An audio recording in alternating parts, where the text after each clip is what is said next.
action cams? Outdated. If you actually want to capture everything, you need a 360 camera. The DJI Osmo 360, Insta360 X5, and the GoPro Max 2 are some of the best 360 cameras out there right now. And we've got all three in our hands. We're gonna take these things for a full 360-degree spin to figure out which one is the all-around champion. Hey, I'm Olive, your host here at Versus.com. DJI did send us the Osmo 360 for this review, but as always, our opinions are 100% honest, even if DJI might not totally agree with all of our findings.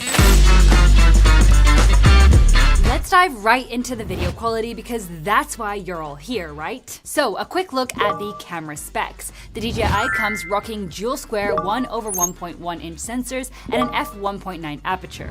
The Insta360 has 1/1.28 inch sensors and an f2 aperture. Finally, the GoPro sports a 1/2.3 inch sensor with an f1.8 aperture. For maximum video resolutions, the DJI totally takes the cake. Even though all of them can film in 8K, the DJI can shoot it up to 50 frames per second, while the Insta360 and the GoPro only go up to 30 FPS.